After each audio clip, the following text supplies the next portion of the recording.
Mikel, I'm just wondering what reaction you've had to the Nottingham Forest game and going into such a massive game against Liverpool, such a pivotal point of the season, a semi-final of a cup competition. Are you going to get the desired response from your players? Well, obviously we were all extremely disappointed and upset after the game. We analysed what happened, we discussed it, we talked about it, and hopefully learn from it. And after that, you have to throw that in the bin, take the lesson, and move on, because the game that we have ahead of us tomorrow is too important. We are live in our Good Morning Transfers programme at the moment, so I hope you'll indulge me just a couple of transfer questions slightly early on in the press conference. I was hoping to ask you about Dusan Vlahovic and Arsenal's interest in him. Is there any optimism on your part that you can do this deal in January? I'm really sorry to disappoint you, but you know that I'm not going to be discussed in any transfer rumours. I never done it, and obviously we cannot do it. Are you hopeful that you can get what you want this month in terms of improving the squad? What I really want this month is that we have as many players as possible fit and healthy, and we do the best and maximum that we could with those players. And after that, we have a strategy of how we want to evolve and improve the team, and whenever that is possible, we're going to try to do it. But we all know that this market is extremely difficult. In terms of outgoings in Kedia, Mari, Kolasinac, are you expecting to lose any of those players this month? Again, this part of the strategy, every individual situation is different. There's a lot of factors that contribute to making that decision. But at the moment, everybody that is here is fully involved. And I just wanted to ask you about Nuno Tavares as well. Obviously, what happened at the weekend? What did you make of his reaction, and what have you said to him since? That these things happen in football, and I'm there to make the right decisions to try to get the best performance out of the team. And it's not pleasant to make those decisions. It leaves you a bad taste, and but at the same time, we are here to help our players, and to help our players, you have to do it in many different ways, and hopefully that's a way, because certainly we want to support our players, we want to help them, and the fact that you have to make a decision on a day, in my side, it gives me more encouragement even to help them, because I've been there and I've been substituted after 45 minutes, and I've been upset, or I have made my wrong decisions in my life. It's part of a process and a development phase in any career. And it's part of the experiences, and some experiences, unfortunately, they don't have to be pleasant, but most of those, if you take them the right way, they are really the ones that help you to progress and become a better person or player. When you think back to when it happened to you, what was your reaction at the time? And also upset, and the coach is wrong, and this is not fair, and this is normally the reaction. We know I didn't get that reaction at all. And that's it. It's for me, it's just a moment, and move on, and focus in all the good things as well that he's done since he's been here, and that's it. Have you got any fresh injury concerns for the Liverpool game, Mikel, or anybody returning from the absence team? It's extremely volatile and uncertain. I don't know what the situation we're going to have today is different to the situation we had yesterday, certainly.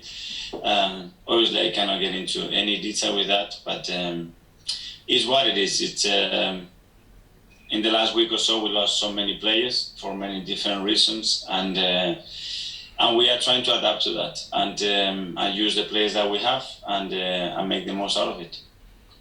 And just to clarify, are those mostly injuries, or do you have any more COVID issues? There have been different reasons to it. There have been some injuries, some COVID, some absence with players that they have to be away, obviously, with the African Nations Cup. So, different reasons.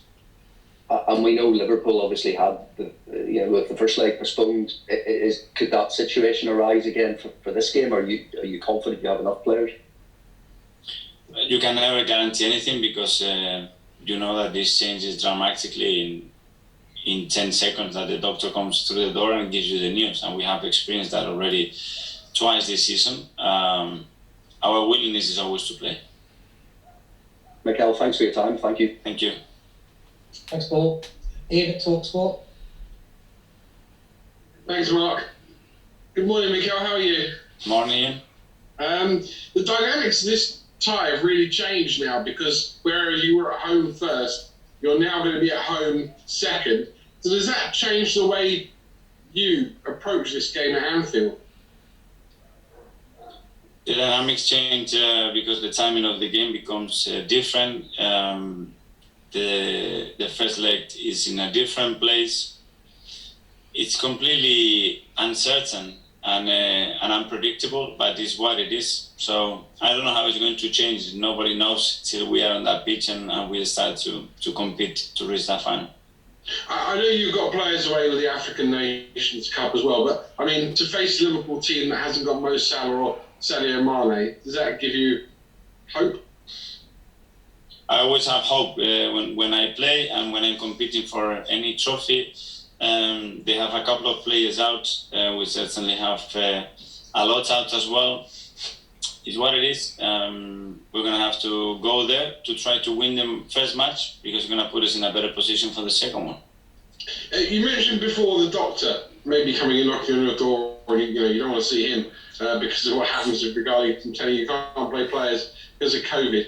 What did you make of Liverpool saying they've had a lot of false positives? So actually, some of the players they thought had COVID actually didn't. And I think it was only Trent Alexander-Arnold who actually did in the end. I mean, does that frustrate you that maybe you actually could have played this game last week?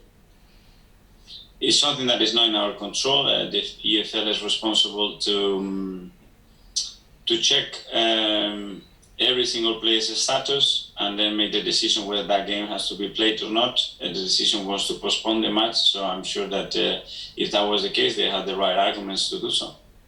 But the whole idea of trusting these results and maybe getting false positives, I mean, when you come in every morning and your players are tested, I mean, how do you know that they're as reliable as it can possibly be?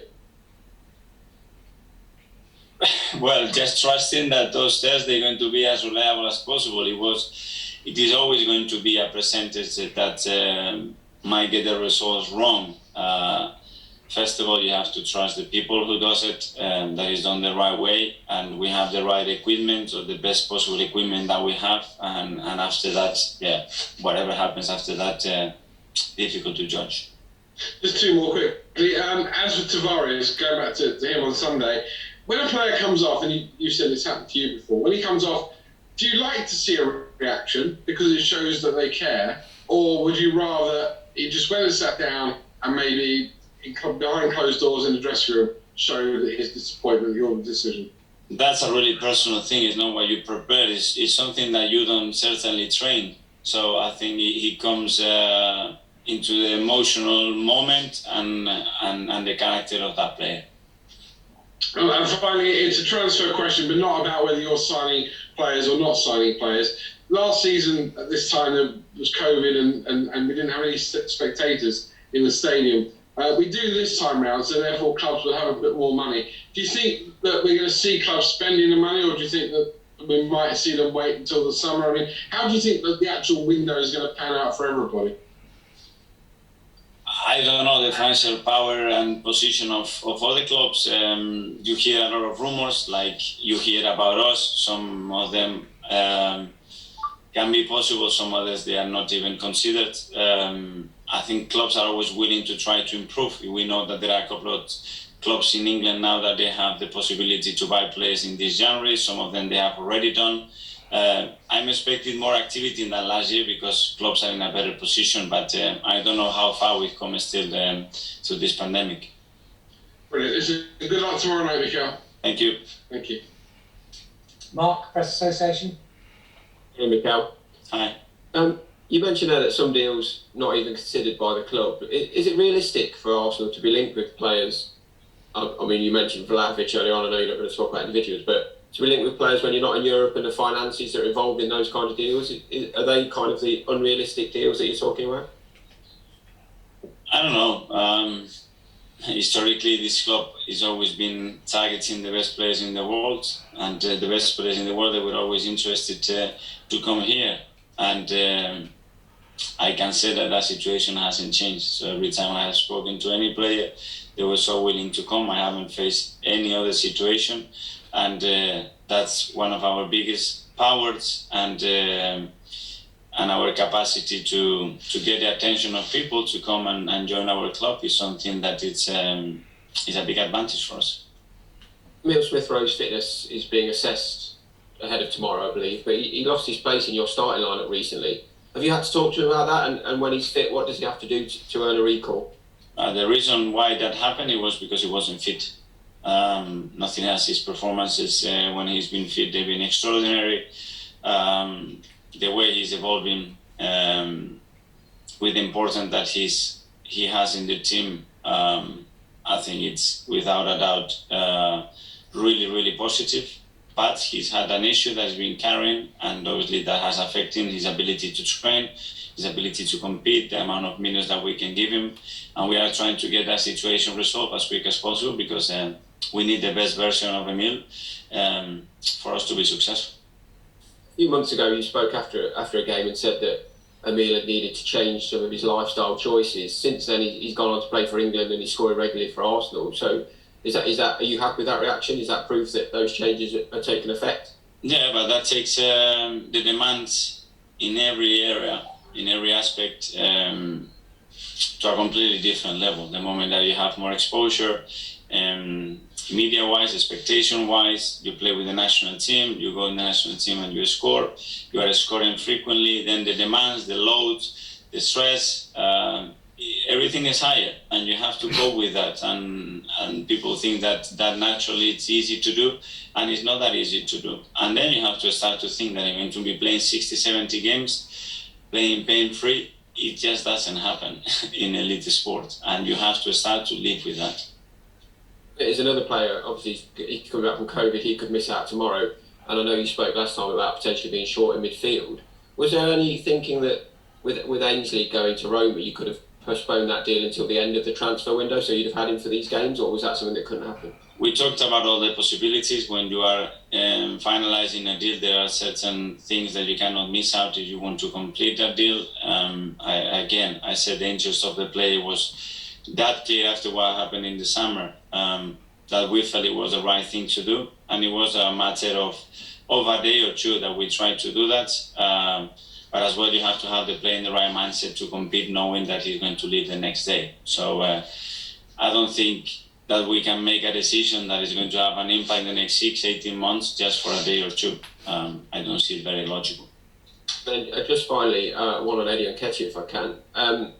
If you can't, I know you're trying to convince him to sign a new deal. If you can't get him to sign that new deal, would you rather keep him and him leave for free in the summer than sell him now, given your options you've got in attack at the moment? The situation is that Eddie is our player, and Eddie is going to stay here with us. So he won't be going anywhere in January? And he's our player and he's under contract, so he will stay with us. Thanks, Mikel.